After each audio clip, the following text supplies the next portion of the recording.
and welcome to Round Robin. I'm your host, Robin McCormick with the City of Hampton, and today we are going to talk about one of my favorite festivals, which is Buckroe Arts in the Park. My guest is Andy Kutch. Thank you for coming and welcome. Thanks for having me, Robin.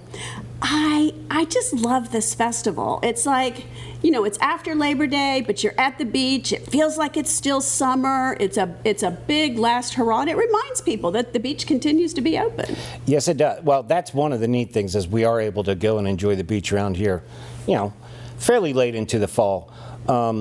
And it's really cool to walk out on my front porch and see a big festival across the street. So, I'm jealous. Yeah. It's a nice little benefit for the neighborhood. So yeah, we're as every year we're excited to. This will be our 14th. We have a little over 92 vendors already signed up for this year. It has been incrementally growing, is my observation. I don't know the facts, but it feels like that every year. It has. One of the shocking things that I learned when I joined the board was just there's not a ton of them, but we even have folks from other states coming in as vendors. So there's some really neat artwork. If folks have not been down to this, give yourself the gift of coming down on Saturday, September 9th and checking out some of the talent. This place we kind of know, but specific date, time, all of that. So the where is the pavilion down at Buckroe Beach, or right in front of the pavilion out in that large field. The date is September the 9th, and the time is from 10 to 5. Now, if we're unfortunate and we get rained out, we'll be there Sunday, September the 10th is our rain date from 10 to 5. That sounds great. I'm so excited. And this is not a city-sponsored event. We support it, but it is the Buckroe Improvement League. Correct. It started about 14 years ago, right around when Bay Days was winding down and the city was celebrating its 400th anniversary. Mm-hmm. And they asked the Buckroe Improvement League if we could do something, so that's kind of the creation of it. So it is a gift to the community, but it's also, I assume you hope to make some money on it for other neighborhood events and activities. Yes, it's our funding source for events throughout the year. And we are starting to have more and more events throughout the year. So that's a very good thing. It's the Arts in the Park is incredibly important to the Buckroe Improvement League and the Buckroe neighborhood. Yeah, and it brings people to the beach. You know, I think a lot of people here take Buckroe Beach for granted, and they'll go somewhere else to go to the beach. And, you know, it reminds people that that is a wonderful, wonderful city asset. And every time I go, I'm like, oh, I want to live here. And you get to. When I talk to friends, it sounds hyperbolic, but I say that we're probably one of the most unique pieces of property on the East Coast. Yeah, absolutely. I don't know, maybe, and what's crazy is right across the water at Ocean View is similar, but you know, we've really got a gem. And then when it gets crowded, I tell people, no, don't come to Buckroe, it's no good. Well, because I get protective of it. Yeah, yes, of course. You're just saying that. Of course. And the city has pumped some money and some improvements into the beach, which I think some people probably still haven't seen. So this is the perfect opportunity to go to the festival, walk along the boardwalk, enjoy all that, do that, and then buy stuff. The vendors will almost always hold your purchases for you, yes, in case, you know, you want to keep shopping. And if you haven't seen the improvements, they've done a wonderful job with the boardwalk. The lighting is really pretty. They've gotten bike stations where you can pump up your air. They've put in showers, which was a much needed thing, which is super, to get the sand off the kids' feet before they get back in the car or the house. So yeah, it's beautiful. It looks, and I don't know whether people know, they did a very big dredging project last winter, where they basically put an additional 2 feet of sand on top of the sand that was already there. And that was a federal grant, so it didn't come out of the pockets of Hampton residents. Wonderful. But it really improved the look of the beach.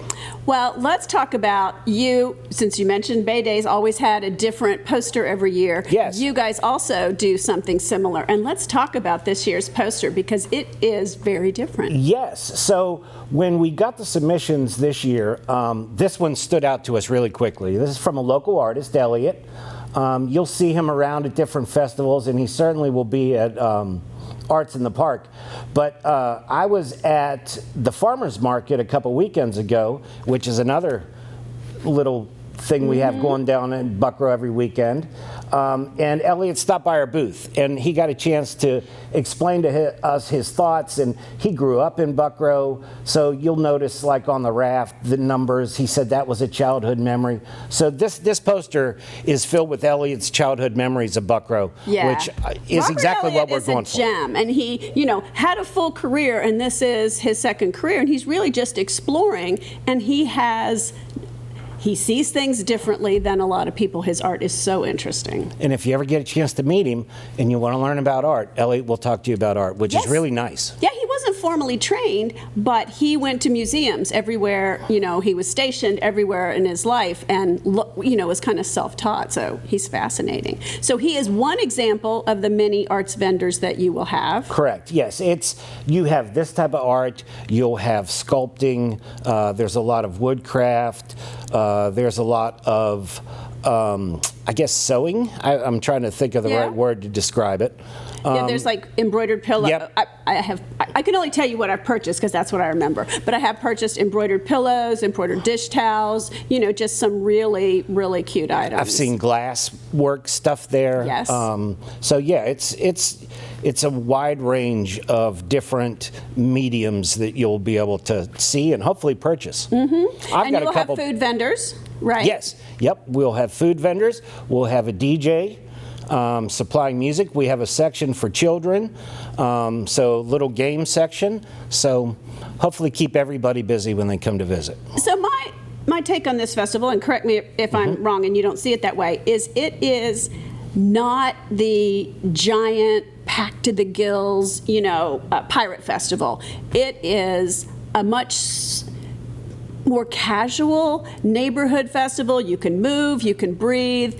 There's people, but they're not slammed in there. It's just got a wonderful family and individual, kind of feel to it. I think you nailed it. It's not overcrowded.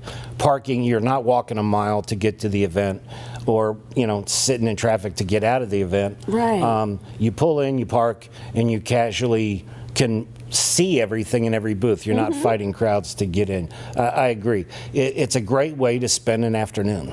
And even when it's hot, you get those breezes off the beach, and it tends not to be too bad. So in my mind, it's one of the best. I mean, I go to all the Phoebus festivals and all the city festivals too, but Buckroe has a special character. Yes, and knock on wood, September tends to be really pretty around here. So hopefully it won't be too hot. All right. And no rain. Now, remind us again, date, time, place, because I don't want people to forget. Buckroe Beach, down in front of the pavilion, Saturday, September the 9th, from 10 to 5.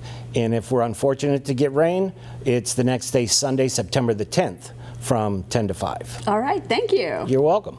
And thank you for watching. It is a wonderful festival. And the thing is, you can spend an hour, you can spend 5 hours. It's just easy, casual, fun. And I hope to see you there.